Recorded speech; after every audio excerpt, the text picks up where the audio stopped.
বাঙালি বাড়িতে সকালবেলা চা উতলানোর ব্যাপারটা কিন্তু একদম common. Hello everyone, welcome back to my channel. আমি Payel and you watching metro lifestyle blog. আজকে মঙ্গলবার, সকালবেলা চা দিয়ে আজকে দিনটা শুরু হলো। ব্রেকফাস্টে আজকে একটা সেদ্ধ ডিম আর প্রোটিন পাউডার নিয়ে খেয়ে রেডি হয়ে অফিস চলে গেছিলাম। অফিস থেকে ফেরার সময় দেখো কি কাণ্ড! এটা রাস্তা না সুইমিং পুল! বাপরে বা পাশ দিয়ে যে গাড়িটা গেল পুরো একদম ঢেউ খেলে দিয়ে গেল, এতই বৃষ্টি হয়েছে। অফিস থেকে বাড়ি ফিরে এই খেলাম আমুলের মিষ্টি দই। আজকে যেহেতু মঙ্গলবার তাই ঠাকুরকে পুজো দিলাম।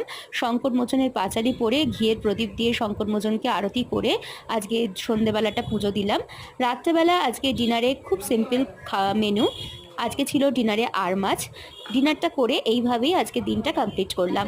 আজকের ভিডিওটা ভালো লাগলে অবশ্যই ভিডিওটাতে একটা লাইক করুন। চ্যানেলে নতুন হয়ে থাকলে অবশ্যই চ্যানেলটা সাবস্ক্রাইব করে পাশে থেকে। ওকে, বাই।